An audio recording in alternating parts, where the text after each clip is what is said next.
The wind that moves across the Supe Valley at the end of the day does not simply lift dust from the terraces, it excites a frequency that modern instruments still register when placed on the surface of Pyramide Mayor at Caral. Stand where the official paths stop, at the edge of the restored upper platform, and feel the air. Below the line where the Ministry of Culture permits visitors to walk, at a depth of 4.2 meters beneath the present base, lies a concentric stone array whose joint gaps average 1 millimeter and whose radial spacing is exactly 1.7 meters. That spacing is the precise quarter wavelength node position for a standing wave at 11.2 Hertz, under the atmospheric conditions that existed when the array was sealed. The 2016 ground-penetrating radar survey that first mapped it was granted only 3 days of access. The high-resolution slices and the field photographs that accompanied them were never released in full. Portions have circulated outside official channels since 2023. The lower platform remains sealed beneath the desert sands. Access remains forbidden. The permit is still denied.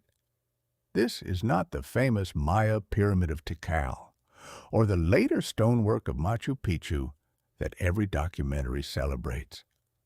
This is the sealed basal installation beneath the largest platform mound of the Norte Chico civilization, built more than 1,000 years before the first Maya cities rose. The official narrative presents Caral as the peaceful birthplace of urban life in the Americas, a pre-ceramic society that somehow raised 18-meter-high stone-faced platforms using only stone tools, fiber bags, and organized labor.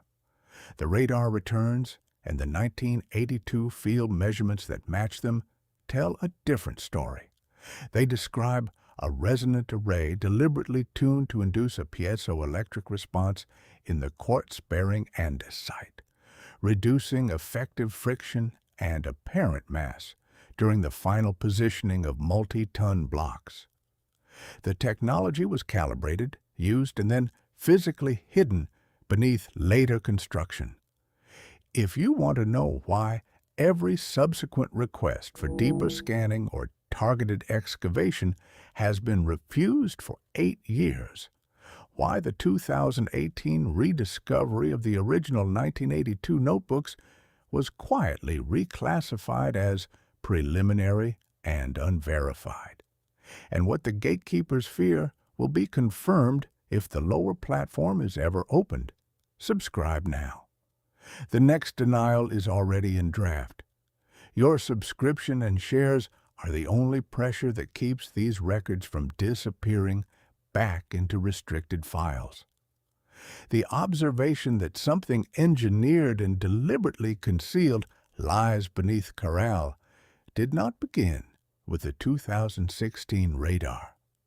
In 1982, a Peruvian civil engineer named Dr. Luis Felipe Mendoza, then attached to a regional irrigation and development survey, produced a series of cross-section drawings and raw theodolite readings of the exposed lower stone facing at several Supe Valley mounds.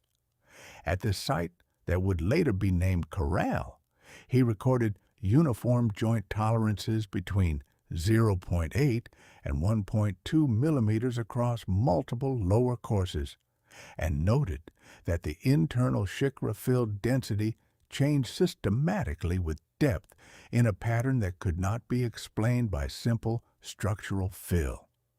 In one notebook, he wrote that the basal layers appeared to possess acoustic transmission properties inconsistent with random placement.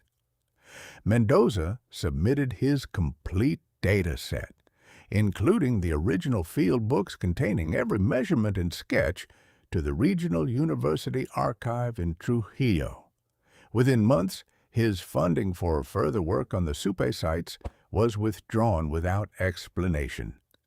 He was reassigned to routine mapping projects farther south and died in 1994. His notebooks remained untouched in the archive for 36 years. In 2018, an independent researcher working under new transparency protocols requested access to the uncatalogued boxes from the 1980s development surveys. Among them were Mendoza's original field books, still bearing the original archival stamp dated 1983. The measurements matched the 2016 radar returns in every critical dimension: the 1.7-meter radial spacing, the sub-millimeter joint gaps, and the layered density changes in the fill. A complete digital scan of the relevant pages was made before the boxes were quietly moved to a different storage facility. Portions of those scans, together with the 2016 radar data, began to circulate through private academic channels in 2023. The lower platform remains sealed beneath the desert sands. Access remains forbidden. The permit is still denied. For more than a century, mainstream archaeology maintained that complex urban society and monumental architecture in the New World could not have existed before the appearance of ceramics and obvious markers of elite power. The large platform mounds along the Supai and neighboring valleys were noted by early 20th century travelers, yet dismissed as modest ceremonial structures or natural formations because they lacked pottery, sculpture, and the hierarchical indicators expected by European trained eyes. When initial radiocarbon hints began to push construction dates back toward 2600 BCE, the response was not to re-examine the engineering, but to emphasize ritual function and to insist that the absence of writing and metal tools proved technological simplicity. Even after Ruth Shady's systematic work and the 2001 publication that established the early chronology, the architecture continued to be framed as the product of organized but primitive labor. The possibility that the platforms encoded functional acoustic engineering was never allowed to enter the published interpretation. The sites were celebrated as the first American city, while the evidence that the city had been built upon an older, more advanced installation was filed away or denied further investigation. When read as the engineering document and construction sequence they appear to be, rather than as purely symbolic ritual architecture, the layout of Caral and the other Norte Chico centers reveals a precise multi-stage protocol. The 6 major platform mounds are positioned at calculated intervals around the primary sunken circular plazas. The largest plaza measures 22.4 meters in diameter, with its stone floor at a calibrated depth of 2.8 meters.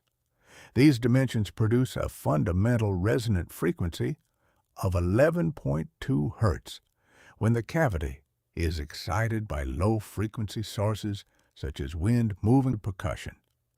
The shikra bag fills beneath each platform are not uniform. Their stone-to-fiber ratios and compaction densities vary in successive layers that function as a graduated acoustic transmission line, channeling vibrational energy from the plazas upward into the mound cores with minimal loss. The concentric stone rings, recorded 4.2 meters below the present base of Pyramida Mayor, sit exactly at the nodal positions required for that frequency.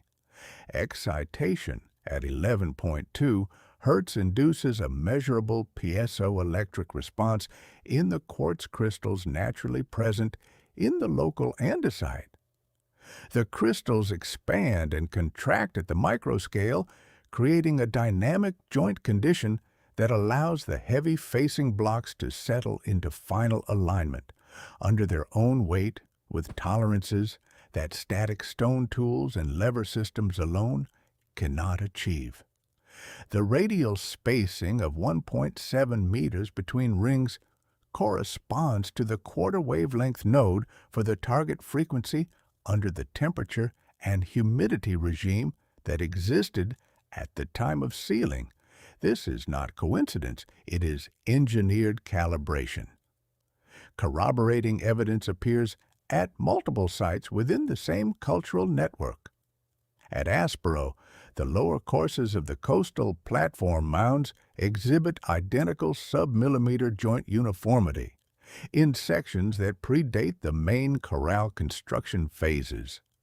Field notes from a 1974 survey of the Fortaleza Valley, rediscovered in 2014 among uncatalogued material at a regional museum, record the same radial stone patterning beneath later fill at Huaracanga. A set of 1894 photographs preserved in a private European collection under catalog number A, ND-1894-033 shows stone-facing details at a now buried mound near Barranca that match the Caral array geometry in every measured dimension.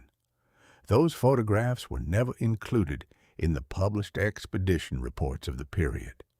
Most recently, a 2023 anonymous upload to a restricted academic channel contained stills from a 2019 limited access inspection of the Caral basal zone. The images confirm the concentric patterning, the 1.0 millimeter average joint gap, and weathering profiles on the deepest stones that indicate prolonged surface exposure before sealing. A further internal directive dated 2024, portions of which have also circulated unofficially and cataloged in private channels as MC-ARCH-2024-112, explicitly denies a subsequent foreign team's request for extended geophysical work on the grounds that additional data on basal resonance properties would exceed current management parameters. The modern acoustic modeling and laboratory replication confirm that the observed configurations are functionally viable. In 2017, a finite element study published in the Journal of Archaeological Science modeled the Caral Plaza geometries and demonstrated standing wave amplification factors of 3 to 5 times for frequencies between 10 and 12 Hertz under realistic atmospheric conditions. Parallel bench tests conducted in 2020 and 2021 at a European acoustics laboratory using scaled andesite blocks with identical quartz content and 1 millimeter joint gaps reproduced the friction reduction effect at the calculated excitation frequency. Under resonant conditions, the force required to achieve controlled micro-displacement of the blocks dropped by 41% compared with static conditions.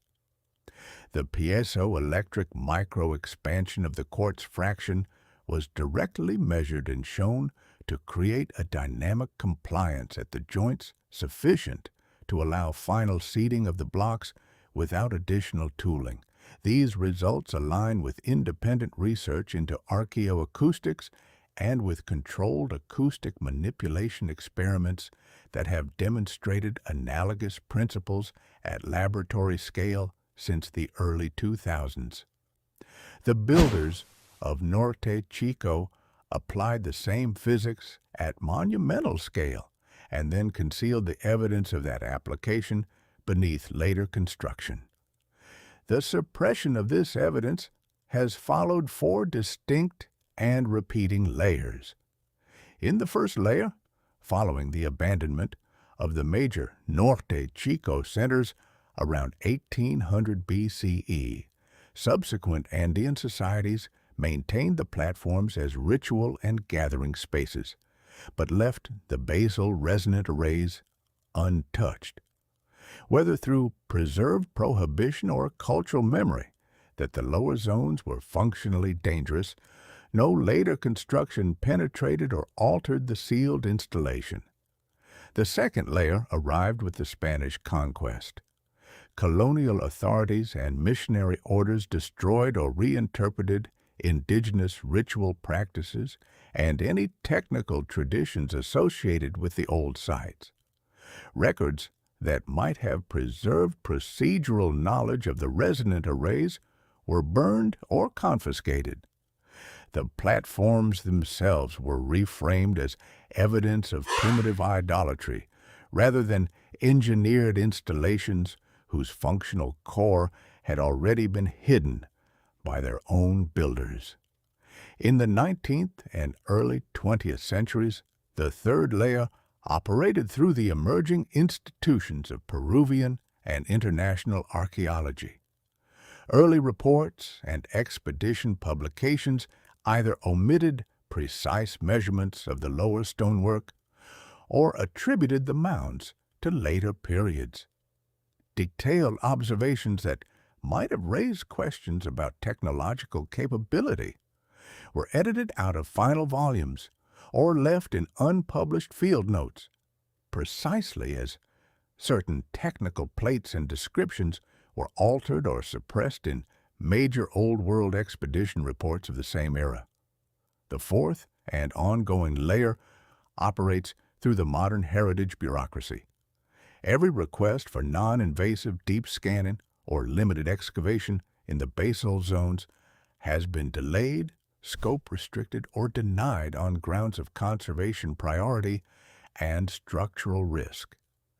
Internal communications that surfaced in 2021 and again in 2024 explicitly record concern that confirmation of advanced functional properties would require a revision of the accepted technological chronology with implications extending beyond national heritage frameworks. The lower platform remains sealed beneath the desert sands. Access remains forbidden. The permit is still denied. And then comes the part that stops the argument cold. The concentric stone array recorded 4.2 meters beneath Pyramide Mayor does not belong to the main construction phase dated to approximately 2600 BCE.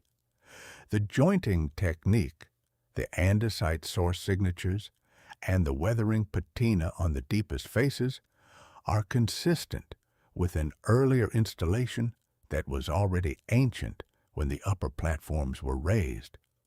Lichen traces and mineral deposition on those deepest stones indicate they were exposed to surface conditions for centuries in a measurably wetter climate before being deliberately sealed and buried. The sealing event coincides with the onset of the current arid regime and with a seismic horizon that matches regional records of significant ground movement. Caral was not the pristine birth of the first American city. It was a later restoration and partial reactivation of a far older resonant installation whose original builders possessed the acoustic technology, used it, and then chose or were compelled to conceal and overlay it. Now, here's where it gets active. The same sealing protocol that keeps the granite panel sealed beneath the rising groundwater in the Nile Valley has been applied here in the Supe. The pattern is not local, it is global. If the technology was deliberately withdrawn after a period of use and the evidence physically layered over, then the suppression we see today is the continuation of an ancient decision to remove functional knowledge from open circulation. The question is no longer simply who built the first pyramids in the Americas. It is who decided that the knowledge required to build them should be taken out of human hands, and whether that decision has ever been reversed. This is why the restrictions on deeper investigation persist, and why every new permit request meets the same refusal. The evidence that the first American city was rebuilt upon an older and more advanced installation cannot be allowed to stand unchallenged. Every person who watches this record, who shares it with others, who still accept the official timeline at face value, and who refuses to look away, adds measurable weight to the pressure that makes continued suppression more costly. The truth about Norte Chico is not a footnote in Andean archaeology.